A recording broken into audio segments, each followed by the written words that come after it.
Hi,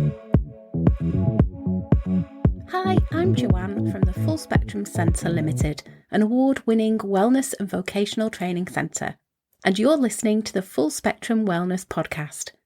This show is all about physical, mental, emotional and spiritual wellness, and it's for people who are looking to improve their overall health and well-being.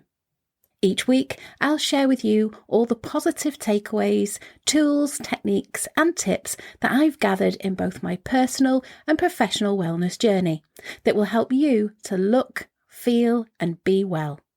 With a dose of motivation and meditation to keep you going, I'll be joined by a few friends who will be sharing their insights along the way too.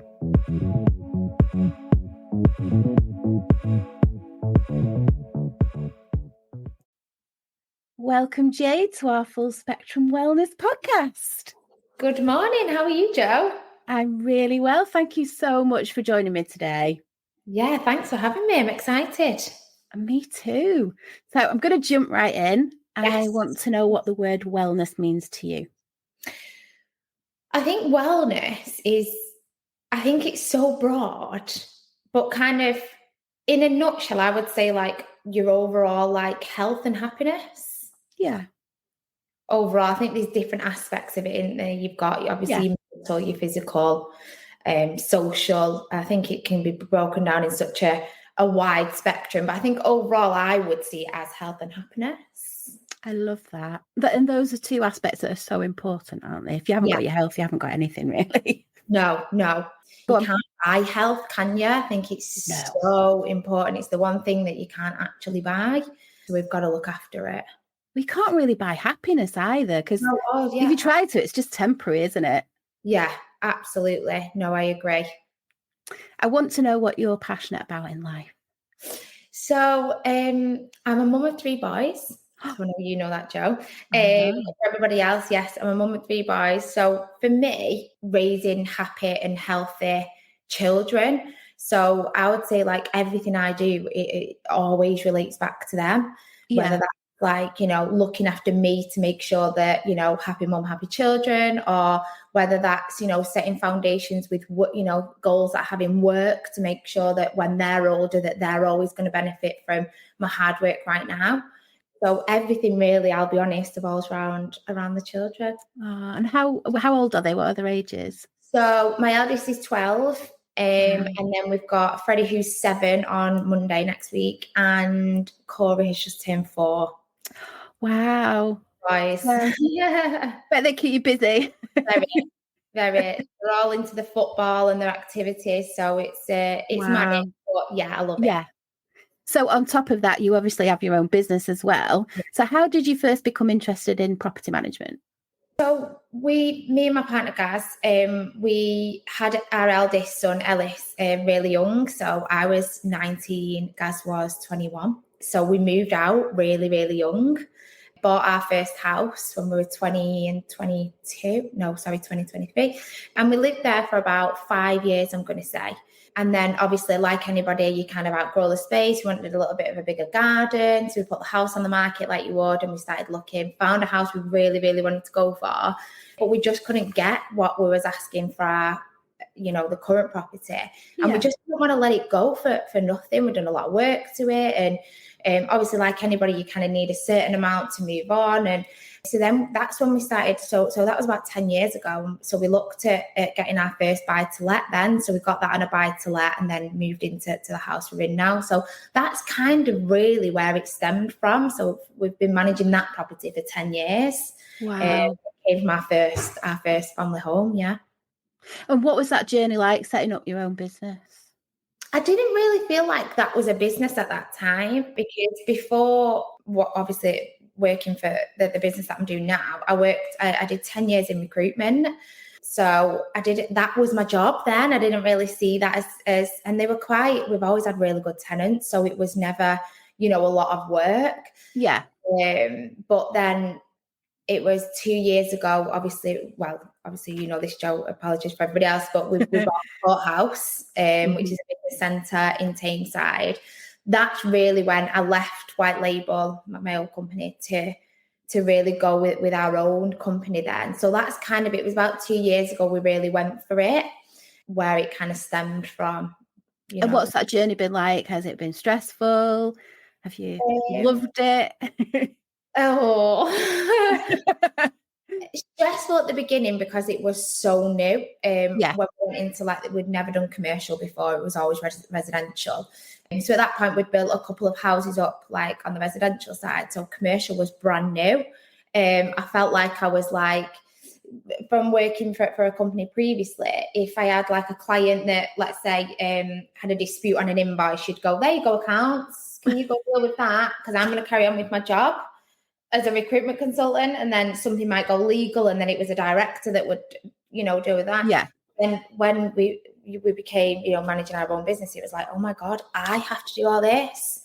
So one day I'd have like my legal hat on when we was going through like the new lease, and then we'd have like, oh, you'd have to reconcile all your accounts to make sure all the rent was paid. And it was like, so I think like time management was quite difficult, managing my time in all aspects.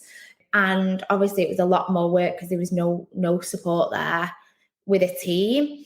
So that was tough. And I think one of the biggest challenges for me is feeling quite lonely. A massive positive for running my own business is that I'm a lot more flexible with the children. They're not in all with breakfast clubs, after school clubs. So I'm at all their assemblies and sports days, which is brilliant. But I work on my own every day.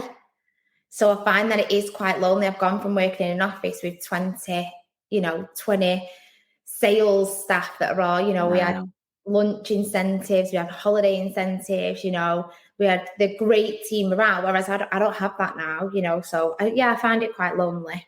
Oh, you can always pop in for a brew. Yeah, should just come and hot desk in your office. Yes, come and share my office. It's big enough. Yeah. That's the thing about lone working, isn't it? It's great to have your own space sometimes, and because in a busy office, sometimes it must be really hard to focus and concentrate. But then if you're on your own a lot, we noticed that with clients during lockdown. So obviously we had to shut for a year in total, and clients who had been made to work from home really struggled because you're used to being in that office environment, and then suddenly, like you say, you've got nobody to bounce ideas off or just even have a chat at the coffee machine. Literally, like you're eating your dinner on your own. You're on, you're literally on your own all day. Yeah. So you've got a really busy life. You've got 3 boys that are keeping you really busy with the football and all the other things you do, and you've got this business to run. How do you deal with the work-life balance? How do you find time for yourself in all that? So I think it helps that when I had my first son, I was 19. So when I started in my recruitment job at 20, I've always had a dependent. Yeah. So that has always been my life. There's never been a change there. But in terms of how I kind of manage that, I'm extremely organised, sometimes a bit too much. If someone calls in at like tea time or when I'm putting them all to bed and someone just knocks on the door, I'm like absolutely flapping because I'm like, that was not in my plan tonight. Like, bags are done the night before, dinners are done the night before, homework's always done when they get home from school. So I'm very regimented in that sense, organised. I plan ahead a lot. So, the kids finish next week for summer. So a month ago, I'd planned all summer holidays to a T. Like it's all in my diary. The clubs are sorted. Granddad's sorted. He knows what days he's doing. So I think you kind of have to be, because I think, time just goes so quickly, and mine are very, very active. So, it couldn't be, I don't even know what I'd do if I just got up and like, right, what should we do today? It's like, no, this is what we do. We've already spoke about it the night before. So are you never spontaneous? Do you never sort of like go off plan? Do you know, I had this conversation with my friend not long ago. Rarely. And I think I need to relax on that a little bit because, like I said, someone could pop round and just want to see us for a brew. I had, not long ago, I was working in the evening and my dad called in, and all he was doing was bringing the clothes that my mum had washed and the kids staying at the weekend. And oh my God, because you could see I had my laptop out, there was contracts everywhere. Gaz was working in the office, and we're like, And I was like, being really nice, like, Dad, do you want a brew? And he's like, yeah, of course. And in my head, I'm thinking, oh my God, like, I haven't got time. You were just being polite, asking him if he wanted a brew. And then afterwards, I thought, oh, I've actually really enjoyed that half an hour with my dad tonight. Like, Yeah. you won't get that a lot, but it's really hard to find that balance. Yeah. And for a lot of people that have their own business, and even if they don't have their own business and they're working a 9-to-5 job, finding that balance is it is a balancing act, isn't it? It's so hard to. You're juggling all the time, aren't you? I feel like I'm like this with plates, like spinning lots of plates. So your days are absolutely full, but mapped out. Yes. Wow. That's commendable. That you've got to be disciplined to do that. Yes. Yeah, I would say definitely. Is Gaz the same? Yes. Really? We're very, very. He'll do things a lot more like sporadic than I would. Yeah. You know, he'd be if someone said to him, you know, I think he's a little bit more flexible at the weekend, where I still planned weekend to an absolute T, you know, which match we're at, which side of Tameside we need to be, you know. So if someone said to me, do you fancy going for tea on Saturday night? I'm like, absolutely not. Like, let's go for tea. So he balances me out a little bit more like that. But yeah, during the week, obviously he's extremely busy on site. Yeah. And I suppose when you've got 3 children and multiple businesses to manage, and like you said, you've got to be disciplined, you've got to be organised. And how do you make time for each other then? Because at the end of the day, you're a mum, you're a businesswoman, he's a businessman, but you are still a couple. So how do you make time for each other? I would say that has actually been a challenge, because although we don't work together, I don't work in an office with him, or I don't see him day to day. A lot of decisions are made in the evening, you know, where we have to sit down and talk about work, you know.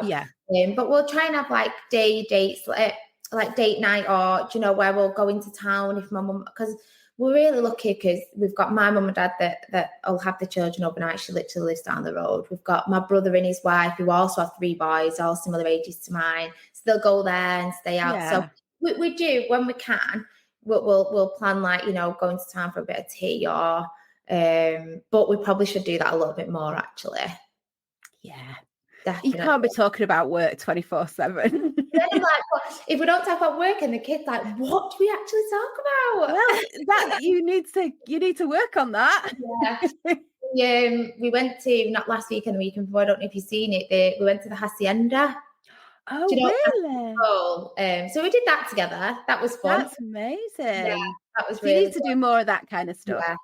Yeah. I just can't deal with hangover the next day, though. I want to be fresh. Oh, bless you.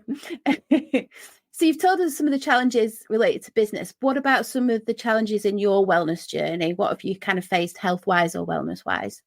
So again, I've always been very disciplined. My mum always went to the gym.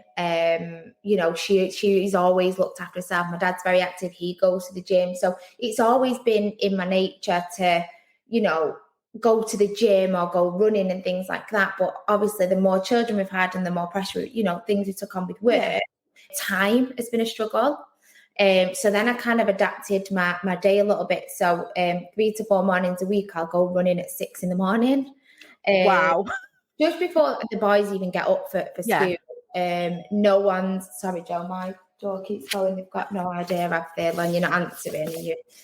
So yeah, time. But then I kind of adapted to run it. You know, I'll do my running in the morning before the kids even get up, and they don't even know I've gone. And that's like, you've got to be disciplined to do that at 6 a.m. Yeah, but I enjoy it. Yeah, I enjoy it. And then if I get some time at the weekend, I'll go and do a longer one at the weekend if I can. But I've just like put my music in. It's just a bit of me time because I don't get it a lot. No. So I'd say, time has been quite a struggle. And to begin with, not anymore, guilt. So I'd be thinking, you know, I can't really go to the gym now because I should be doing this with the boys, or I should be doing that for work, or, you know, I'm really busy, I need to do this, that and the other. But then when I started, you know, being really disciplined with making sure I went to the gym 3 times a week, I realised that the more I looked after myself, the better I was for everybody else. Yeah. So I think once that penny dropped, that helped. So yeah, Yeah. I'd say time and guilt. Yeah, that's been the struggle. But it's like the old adage, isn't it? You go on a flight, they do the safety instructions. They always tell you, put your own safety mask on before you put your child's on, because you've got to be 100% happy and healthy to be able to look after everyone else and do all these things on your to-do list. Yeah. So I'm glad you realised that, because you've got to put yourself top of your list of priorities, even though the boys are important, Gaz is important, the business are important. You're kind of number one, because if you're not able to look after them all. Yeah. I think that penny only dropped, I'd say, in the last couple of years. Right. Okay. So now I feel I do prioritise that. It was never a priority to me. It was, I always did it because I enjoyed it, but if I was just a little bit tired that night, it was like, or that day, I'd be like, I'm not going to go today because, I'll do this, let the kids or this or that. But I was like, no, it's actually really important that I do that. And then when, I also see it as I pass that on to the children as well. So there's been times where they're like, oh, Mum, I really can't bother going to football training tonight. And I'm like, come on, you'll be buzzing after it. Like, absolutely. And they'll go and they're like, oh my God, I am. And I'm like, yeah, you've just released so many endorphins in your body. You're now absolutely buzzing, Yeah. And Gaz plays football twice a week and he goes to the gym. So, yeah. And there's been times where we do that to each other. We'd be like, oh, I really don't want to go football tonight. It's like raining and cold. And I'm like, go, because you're just buzzing after it. And you are. And I think when it reflects onto the children as they get older, they'll see the importance of, looking after their self. Yeah. I was going to ask you, how do you de-stress? But I'm guessing if you're that disciplined, you probably don't get very stressed because everything runs to time. I never noticed stress until it's been and gone. Okay. So, which isn't great. Well, it's not good at all. No. I'd look back and be like, when you sort of like, you go, oh, and you're like, oh my God, I can't believe I felt like that.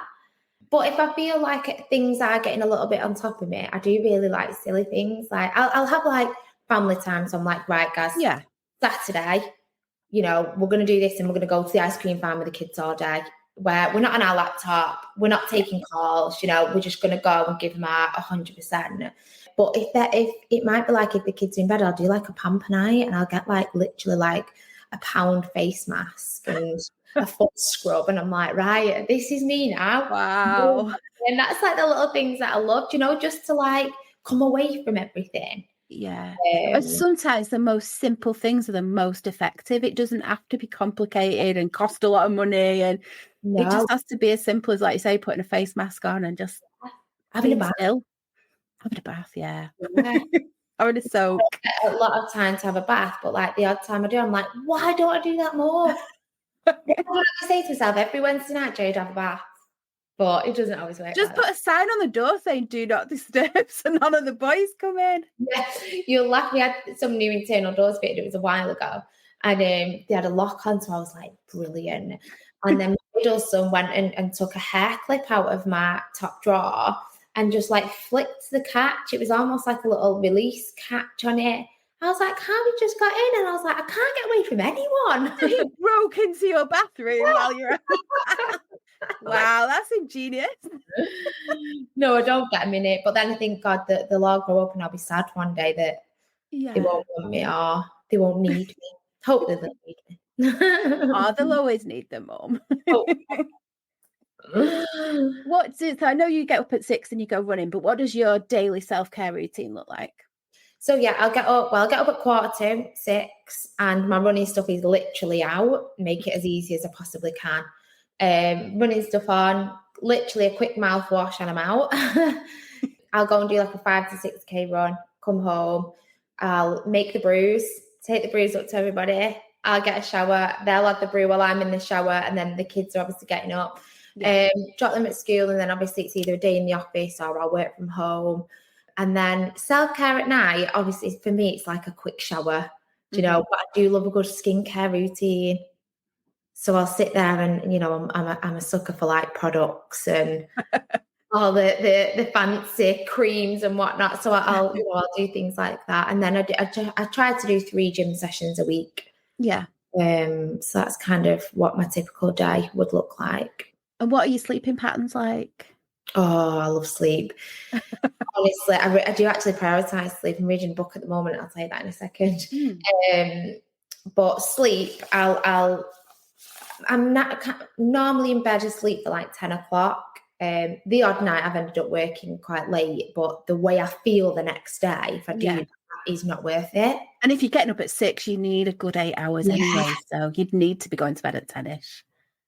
So I go to bed at 10, but then the odd night, if, like Gaz plays football late on a Thursday night, and I love it. Because then it's like if I get a chance, it'll be like a little pamper night, and then I'll do a 9 o'clock early night. And I'm like, it's like a reset. If I go to bed at 9 and get that extra hour, I'm on all weekend. So yeah, I do. I'm reading a book at the moment actually about like balancing hormones. I'm not sure if you've seen it, Davinia Taylor. Okay. Oh, I read her first book and it was absolutely brilliant. And she just brought a book out about balancing hormones, and they're saying like how important sleep is. Yeah. And like natural light and things like that. So like going outside, running in the morning, or just having your coffee outside in the morning is just so like good for you. So yeah, I do prioritise sleep. Good. It's fundamental. It's we can't be happy and healthy without good quality sleep. So well done, you. And kids, they'll have a whinge and a moan, and it's that they go to bed quite early in the week. But I'm like, for you to perform at school, for you to do your best at school, you can't do that staying up late, no chance. And then they're busy with football. I'm like, they need it. And you can guarantee when you go in 5 minutes late, they're all flat out. So you've got the kids disciplined and regimented as well. Yeah. I sound like an army type mum. Sergeant Major. God, I'm not like that. But it's clearly working because the boys are so happy. They're so healthy. They're just full of life. So you're doing the right things. They might moan about it, but they'll thank you later in life. Hopefully that's the plan. What are some of the most important lessons that you've learned so far in your life? God, this really got me thinking, actually, Jo. I like to challenge my guests. Yeah, I think resilience. Yeah. I think you've got to, even again with the children, like it doesn't always go your way, but we bounce back, and we bounce back, stronger. And so I definitely think resilience. I think setting goals in recruitment. Like I said, I did 10 years in recruitment, and every year we would write a vision, and it was a 12-month plan of that year. So you'd have your sales targets in there, but it would all stem from why you wanted to hit those targets, why you wanted to build that amount of money. And it might have been to take your family on a certain holiday, or, so having goals in your work life and personal life, I think definitely. And embracing change, I would say would be a big one. I think that's always been quite difficult for me. Like I spent a lot, like 10 years with the same company, so that was quite difficult to come away from that. I mean, I'm glad I did, and I learned a lot from it. But I had a really good example of this, actually. So my son's played, my eldest son, Ellis, he's played for the same football team for 7 years. Wow. And a couple of times he'd come home and mention to me and Gaz about going training for a new football team. And we were like, oh, Ellis, you've been there for so long. Like, you've built some good relationships there. All your friends are there. The coaches love you. You've been to so many presentations there. And he was like, I know, Mum, but, all my friends are playing for this team, and I feel like I'll really excel in it. And he'd asked a few times. So it was literally last week he came home and was like, I'm going to go to training on Wednesday. Will you take me for this new team? So me and Gaz like, yeah, we'll support whatever you want to do. Go to training and then make your decision. And Gaz took him, came home last Wednesday night, and he was like a different child. He was like, honestly, it was 9 o'clock. He came home. It was a late training session. He was like on cloud nine. He was buzzing. Like Gaz was buzzing. I was like, God, your energy that you two have just brought in from that training session. And and the coach had texted on the way home saying they wanted to sign him. So he's now starting this new team. Well, we haven't heard the last of it. No, and he's not been like that now, looking back, for probably the last 12 months. Yeah. And I didn't recognize it, only for him making that change now. I've recognised that Yeah. God is ready for that, and that change is actually really good for him. So I think definitely a life lesson for me is just embracing change and just trying to maintain like a positive mindset. Yeah, that's what struck me when I very first met you. You're a very positive person. Even when the crap hits the fan, you always find a positive in it.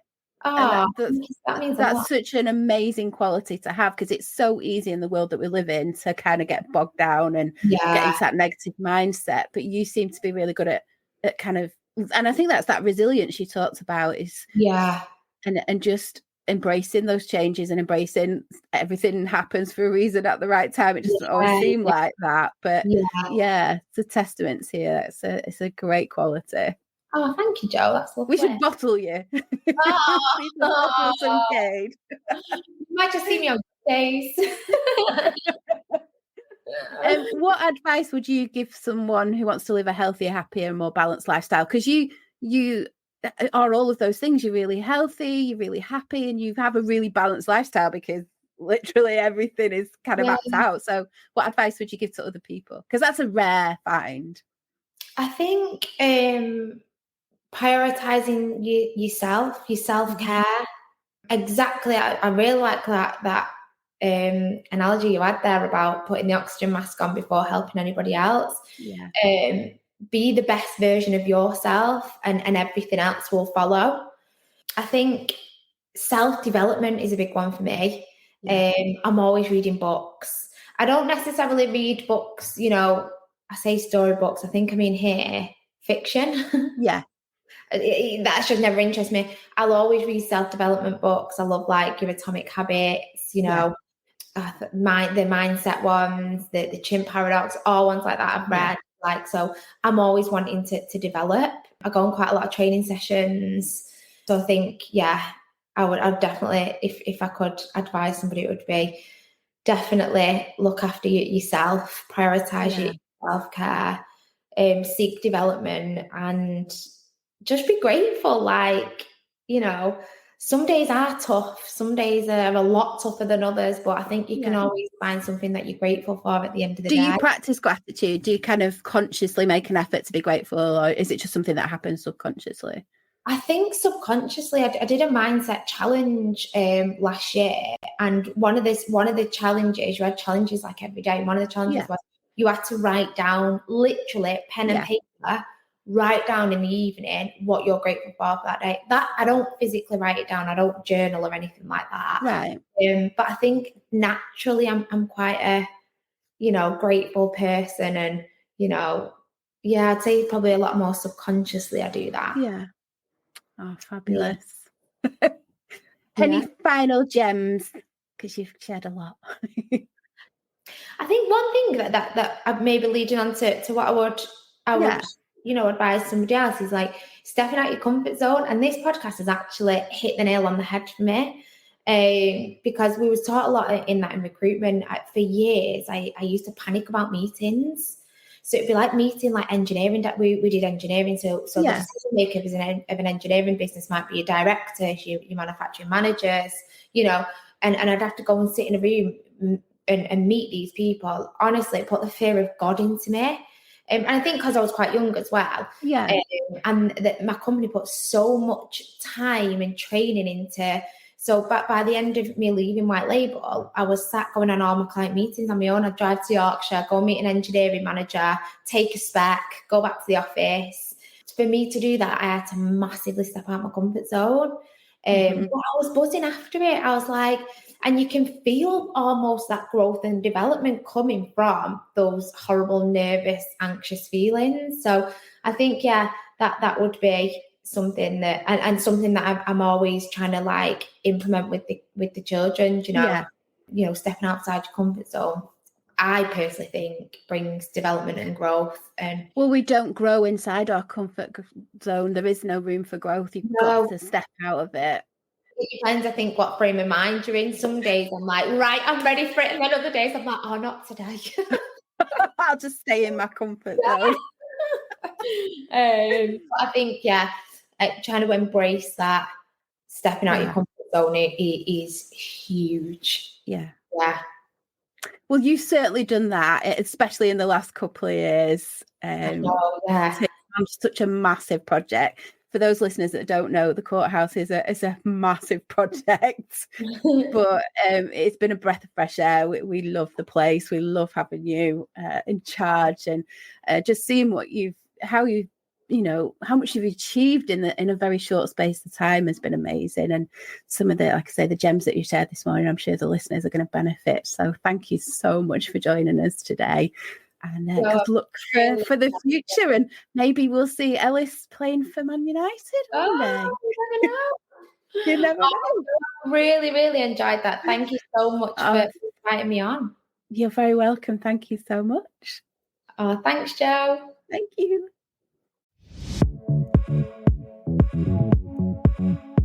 Thanks for listening to this week's episode.